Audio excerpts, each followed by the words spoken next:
Hello mga kalokers! Ayun na nga, dahil nga wala naman ako ka-date, sanay na for 14 years. Ito, nagpamper ako ng sarili ko para naman ma-relax ako. Pero talaga actually, masakit talaga yung mga daliri ko, lalo na sa right side ko ng thumb. Try ko tong paraffin baka sakali kasi medyo matagal na, January pa, masakit na talaga, sana mawala. Then dinamay ko na rin yung pagmumukha ko, saka yung leg ko, scrub, saka massage konti, ganyan, para habang may ginagawa sa kamay ko, saka sa paa ko, nare-relax na rin yung face ko. Medyo limit lang ang budget, kaya yan lang muna, kahit ang dami nilang ino-offer. Yun nga pala yung pada sa may Jaka Plaza. Dinayo ko pa sila. Dati kasi meron silang branch dyan sa may Sapote. So, before pandemic, nagsara na. So, naghanap pa ako kasi talagang gusto ko talaga sila kasi mapapamper ka.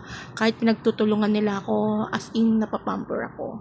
Kaya nare-relax ako. Kung pwede nga lang, wag na umuwi, dyan na lang. Kasi magastos.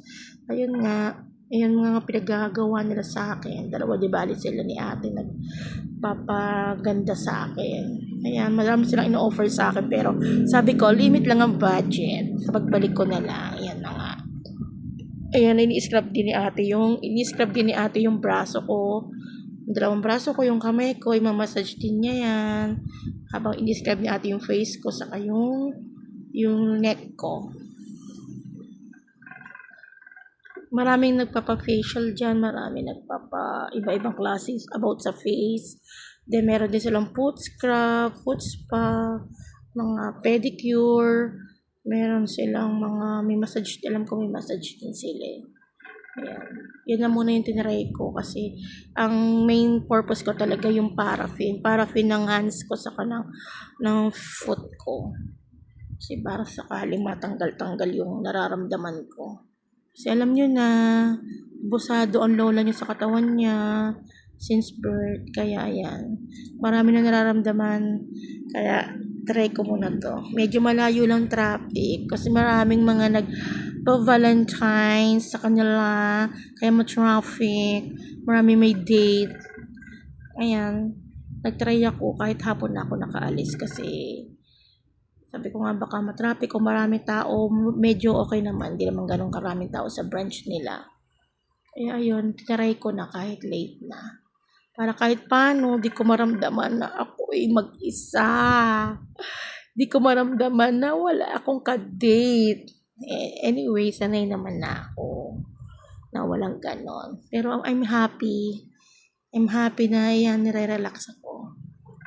Buti na lang wala akong client, kaya yan. Sana sunod the client para lagi maraming pampapamper, pampabeauty.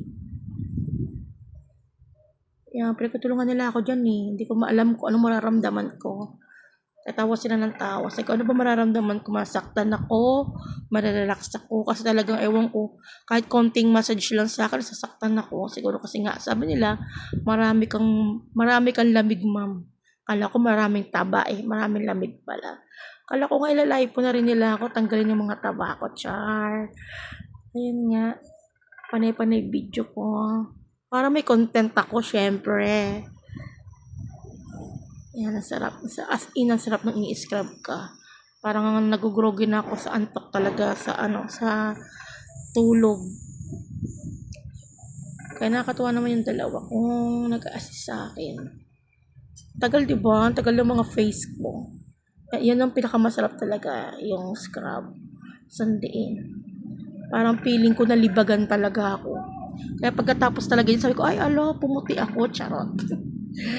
Libag lang pala. Yan nga, dami nilang sanang kasi meron na daw akong melasma. Nag-start na daw yung melasma ko. Syempre, kakaedad na tayo. Sabi ko next time na lang kasi nga medyo pricey na sa mga face magpapaganda.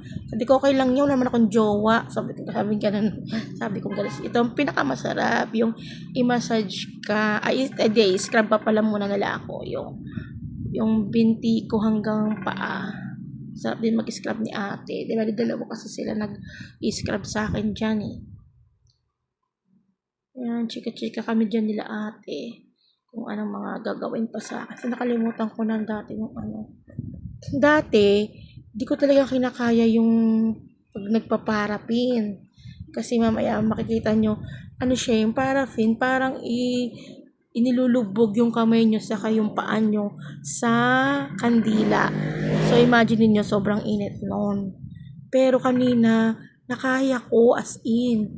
Kasi nga siguro makapal na yung balat ko, charot. Hindi ko, ay, kaya ko na. Pero kung gano'n, lahat na pala kinakaya ko. Ano ba yan, may ugot. Lahat na lang kinakaya.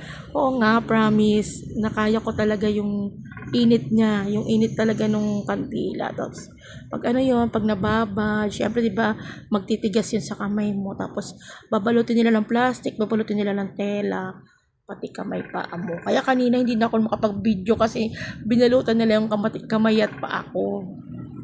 Kaya di ko na video na yung iba na ginawa nila sa akin. Ayan, ayan, ayan. Ayan yun. Kandilang ginagawa nila sa akin. Sobrang mainit. Sobrang, pero napakasarap sobra. Alam mo yung dapat pala talaga dapat ganun inaano mo kahit sa mainit na tubig siguro kung wala naman tayong budget.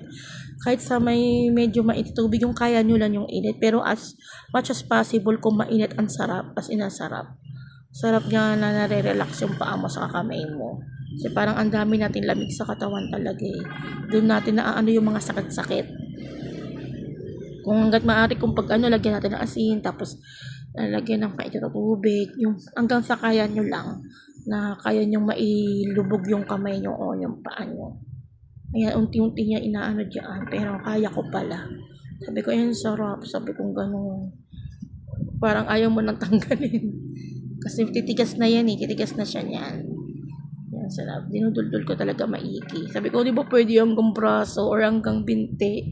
Ay, ma'am, hanggang paa lang po talaga sa kaano, paa sa kakamay lang po talaga. Sabi ko kasi yun, sarap. Kung sana, di ba? Kung hanggang binti or hanggang braso, lalo na yung siko. Ayan, piniprepare na yung para sa ano ko ba ako. Kala mo, di ba? Kala mo lilitsunin nila ako. Ayan, yan na, tapos na. Diba, tanggal na niya sa kamay ko na kandila. Then, next na yang sa paa ko. Kaya nakapag-video na ako. Kaya, ayan lang ang aking Valentine's Day special. Happy naman, nakahabol pa sa celebration ng aking sarili. Thank you for watching.